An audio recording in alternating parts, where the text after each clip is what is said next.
Madame, Monsieur, bonjour. Bienvenue aux 12h de ce 10 avril à la une de l'actualité. Installation officielle ce matin du comité des experts cliniciens au CIC dans le cadre d'une journée organisée par le ministère de l'Industrie pharmaceutique.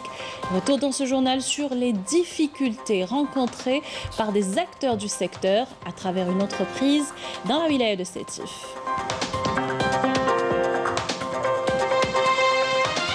Le salon de la dette s'est clôturé hier, dédié à l'exportation et à la transformation. L'événement a accueilli des exposants proposant des dérivés de ce fruit. Les détails tout à l'heure.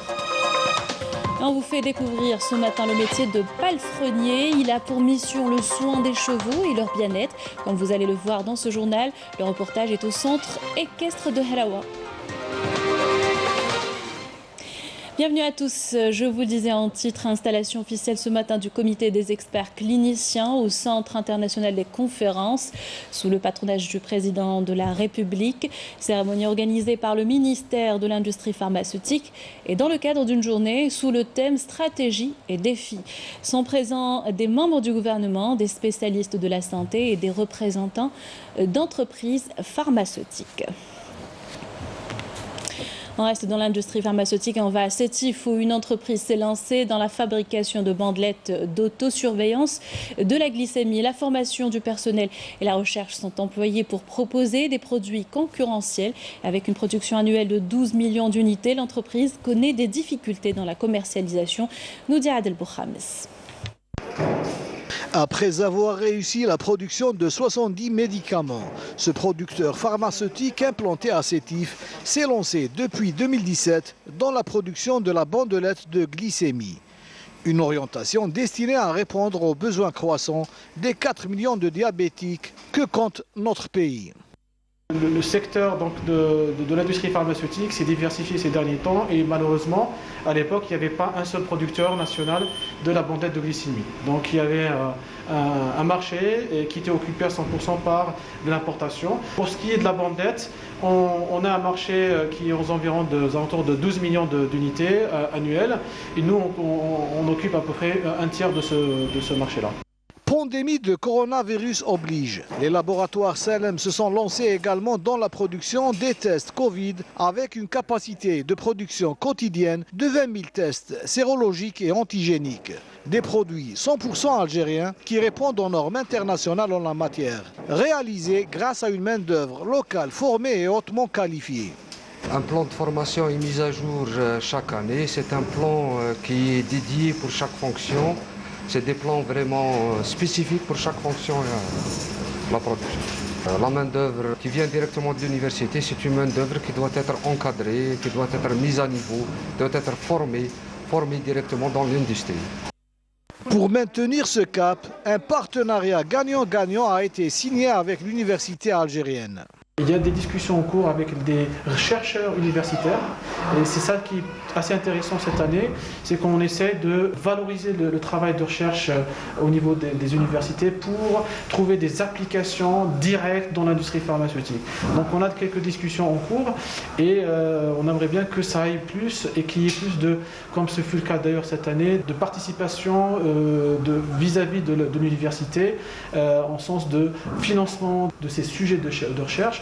Et de toute façon, c'est réglementé et nous, on a quand même pas mal de sujets qui sont aujourd'hui d'actualité, qui vont être aussi pour demain des sujets de développement de l'entreprise. On tire vers un transfert de technologie avec plus de produits à haute valeur ajoutée. L'avenir pour nous, c'est toujours de développer plus de produits, d'élargir notre gamme de produits et donc pour cela, il faudrait des plateformes beaucoup plus importantes. Malgré tous ces progrès, les producteurs pharmaceutiques sont confrontés à plusieurs problèmes. Il y a des productions qui sont sur stock, qui suffisent aux demandes du marché national. C'est vrai que ça aurait été mieux de laisser quelques produits exonérés de cette interdiction, étant donné qu'il y a un besoin auquel on a répondu suffisamment. Il y a plein de laboratoires qui ont déposé leur dossier, et comme vous connaissez, donc il y avait des remaniements dans les structures de notre secteur, dont je parle du ministère de la Santé, de la création de l'agence du médicament, et donc il y a certains produits qui sont en cours d'enregistrement et qu'on attend toujours donc l'accord et l'approbation de ces dossiers-là.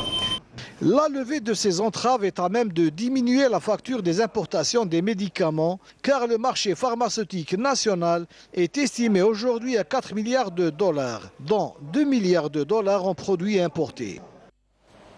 Autre secteur et autre wilaya, l'activité au port d'Al-Qala connaît une relance. La pêche reprend de plus belle après la réhabilitation de la marina et sa dotation de nouvelles infrastructures. Une aubaine pour les pêcheurs qui peuvent désormais s'engager plus loin en mer. Hanan Bourayou, Adel Boukhams. Le port de pêche d'Al-Qala connaît une activité intense ces derniers jours. Les pêcheurs reprennent enfin leurs activités et retrouvent le sourire.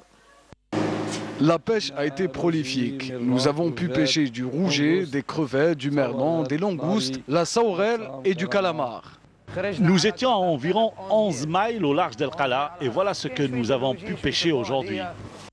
Le retour des pêcheurs au métier de la mer est dû également à la disponibilité des différentes infrastructures au niveau du port de pêche. Avant, j'avais 8 pêcheurs et maintenant, ils sont 14. J'ai même pu acquérir du nouveau matériel et un bateau de pêche. Nous sommes en mesure de développer ce secteur davantage. Un optimisme qui ne peut occulter les problèmes soulevés par d'autres pêcheurs. J'attends toujours de réceptionner mon bateau. C'est mon outil de travail qui me permettrait de recruter 10 pêcheurs. Un cri de détresse d'une jeunesse qui ne demande que les moyens pour se remettre au travail. Clôture hier du salon de la date organisé par la CACI, dédié à l'exportation et la transformation. L'événement a mis en relation les acteurs de la filière. Et si l'exportation de ce fruit est en train de se relancer, les dérivés de la date, eux, sont peu connus. Sami Benchir nous fait découvrir quelques-uns d'entre eux. La foire des expositions d'Alger a accueilli la reine du sud algérien. Riche en glucides et pauvre en graisse, cet antioxydant naturel fait l'objet d'une attention particulière des fellahs, artisans et commerçants dévoués à la valorisation du produit. المنتوج لا باز تاعنا هو رب التمر او ما يعرف بالدبس التمر. نخدمو ثاني لو فينيغر دو دات لا بات تارتيني à base sans sucre, sans gluton, sans colorant, sans additif. Ou même عندنا plusieurs variétés comme granula, des gâteaux sans sucre, des dattes fourrées. Nous avons aussi du miel de date, un complément alimentaire naturel à 100%. C'est bon à consommer à tout âge, pour les plus petits comme pour les plus âgés.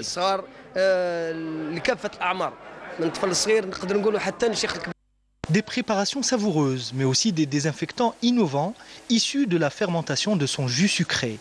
Rien ne se perd dans la date.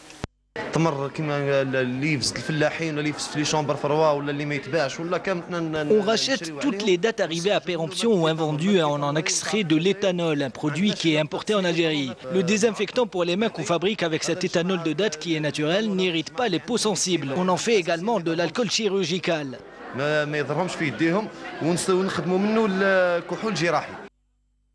De la pâte à tartiner au gel hydroalcoolique en passant par le chocolat et un substitut diététique du sucre, les déclinaisons foisonnent. La transformation de la date représente une filière à part entière à fort potentiel de développement.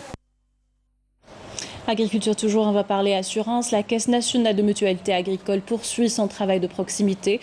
Que ce soit à travers ses bureaux fixes ou mobiles, la CNM tente de sensibiliser à l'importance de l'assurance pour les fermiers. Illustration cette fois à Tamanrasset où une journée d'information a été organisée à Abdelmajid Benrassi.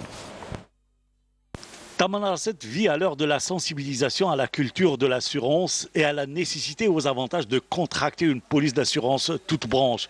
Plusieurs sociétés d'assurance se sont donné le mot pour convaincre. Nous n'avons pas assez d'informations sur l'importance des assurances. En assurant son véhicule, nous bénéficions de beaucoup d'avantages. Mais malheureusement, beaucoup de gens ne le savent pas.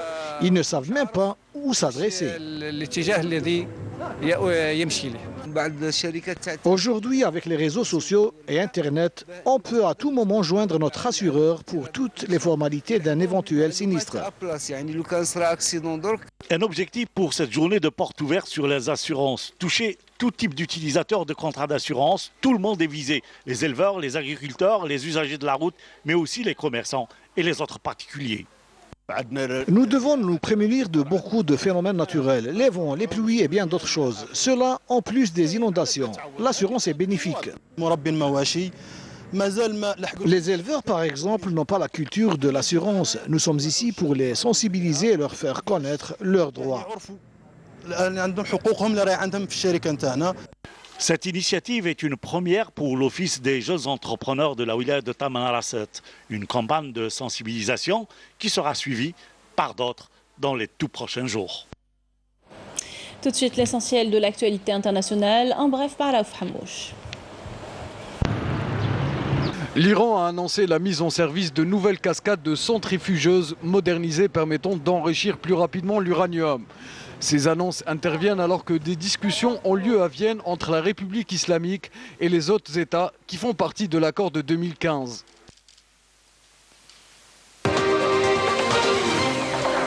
Le président sortant de Djibouti, Ismaël Omar Guelleh, a été réélu pour un 5e mandat de 5 ans avec plus de 98% des voix, selon des résultats provisoires proclamés par le ministère de l'Intérieur du pays.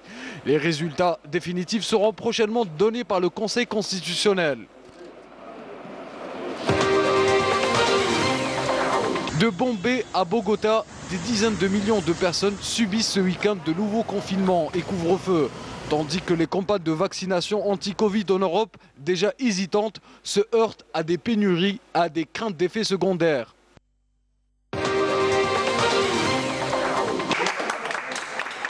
Elle s'appelle Carmen Hernandez, elle a 104 ans et vient de quitter un hôpital du centre de la Colombie après avoir survécu à une deuxième infection au Covid-19. Hernandez a passé 21 jours dans l'unité de soins intensifs de l'hôpital de Donkra.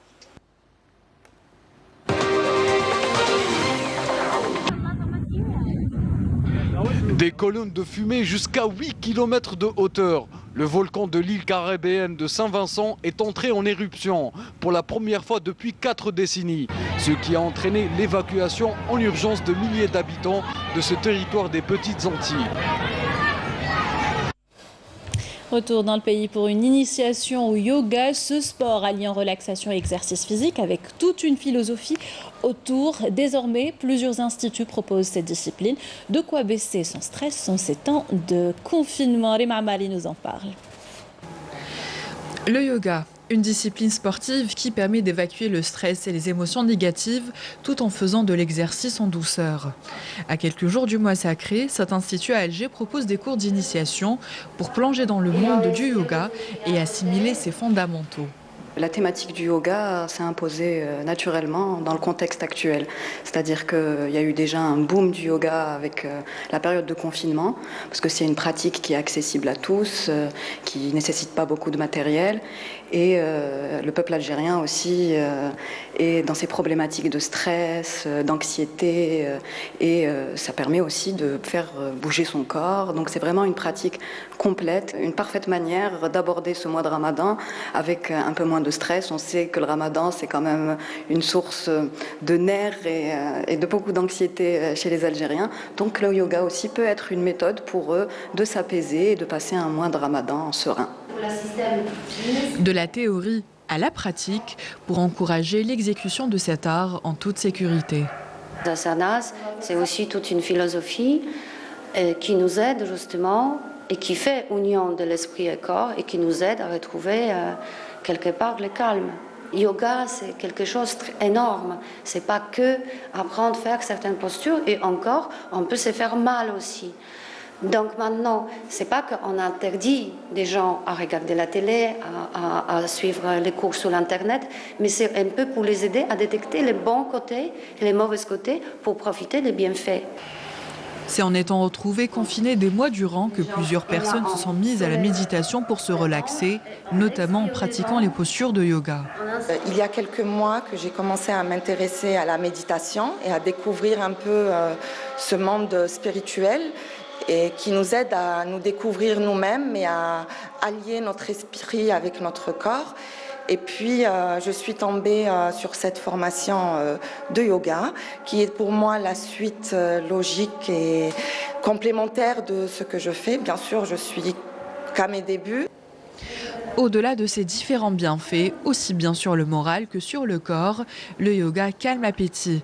À quelques jours du mois de Ramadan, les spécialistes rappellent que cette discipline est un excellent allié du jeûne et de la détox. Namasté. Zoom maintenant sur ce métier peu connu, celui de palefrenier. Il a pour mission le soin des chevaux. Naïm Aloualish nous plonge dans le quotidien d'un de ces spécialistes du bien-être du cheval au centre équestre de Hraoua. Reportage. Leur métier, c'est de s'occuper du bien-être des chevaux de course et de loisirs, qui sont en nombre de 23 ici, dans cette ferme équestre de Hraoua, où vient de naître il y a 4 jours un poulain nommé Surprise, parce que venu sans que l'on ne s'y attende. Dès 7 heures que le palefrenier pointe à la ferme et son premier geste, c'est de vérifier l'état de santé de la dizaine d'équidés privés aux locaux dont il a la charge. Rencontre avec Karim, 25 ans, travailleur de l'ambre.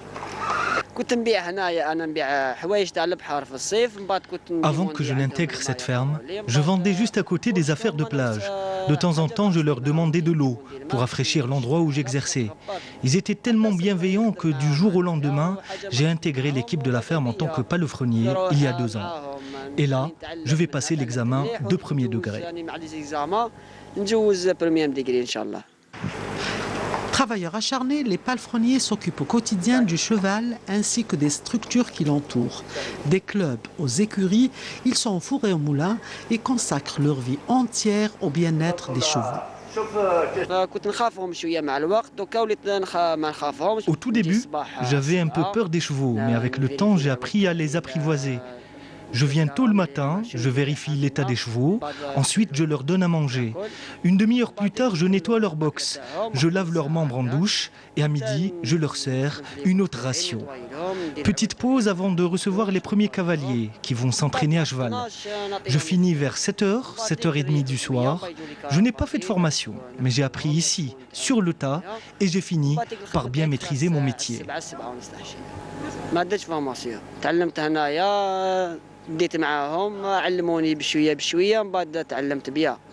On a ce jeune-là, Karim, il est plein de volonté.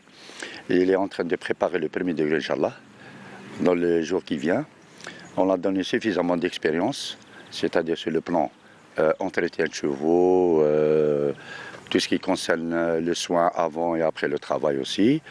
Et j'espère qu'Inch'Allah, dans les prochains jours, Inch'Allah, vous allez voir dans les compétitions nationales et régionales aussi. Le moins que l'on puisse dire, c'est que le métier de palefrenier ne consiste pas seulement à soigner les chevaux, mais exige une grande polyvalence, de sorte que le garçon doit être partout à la fois. Pierre angulaire de cette écurie, il entretient et le matériel et les chevaux qu'il prépare pour les grands rendez-vous compétitifs et autres.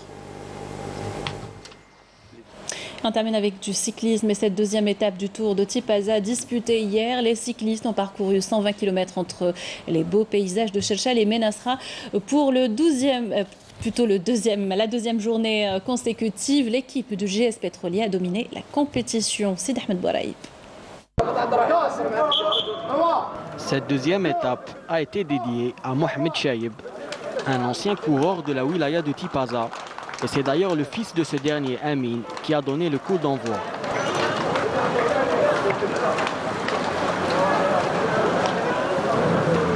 Déjà, ça nous va droit au cœur, ça nous fait vraiment plaisir. C'est un résultat de plusieurs années de combat, de travail, d'acharné pour arriver à un résultat.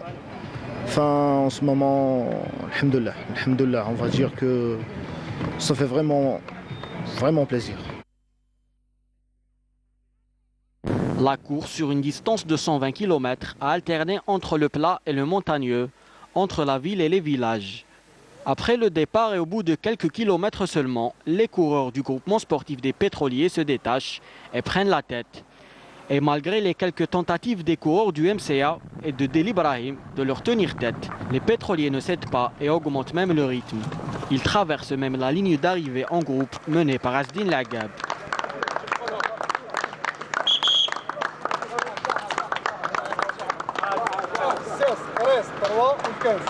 Concernant la course, le GSP a contrôlé dès le début de la course. On a maintenu un rythme élevé, puis on a essayé de sortir et faire une échappée à l'avant. Voilà, donc ça a bien payé. À la fin, on est monté 5 du GSP.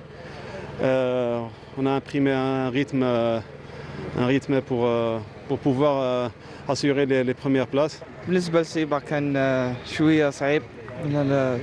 كنت في مرتفع. La course était un peu difficile, surtout la dernière montée avant l'arrivée. Le circuit était très bien et la sécurité était présente.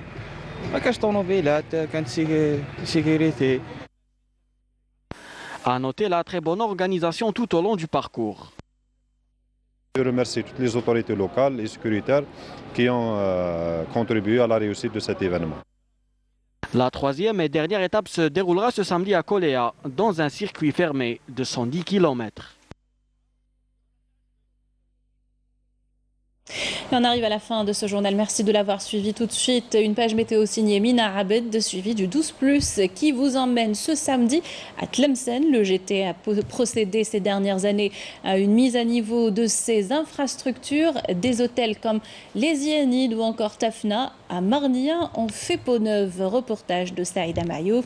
Quant à moi, je vous souhaite une excellente journée sur Canal Algérie.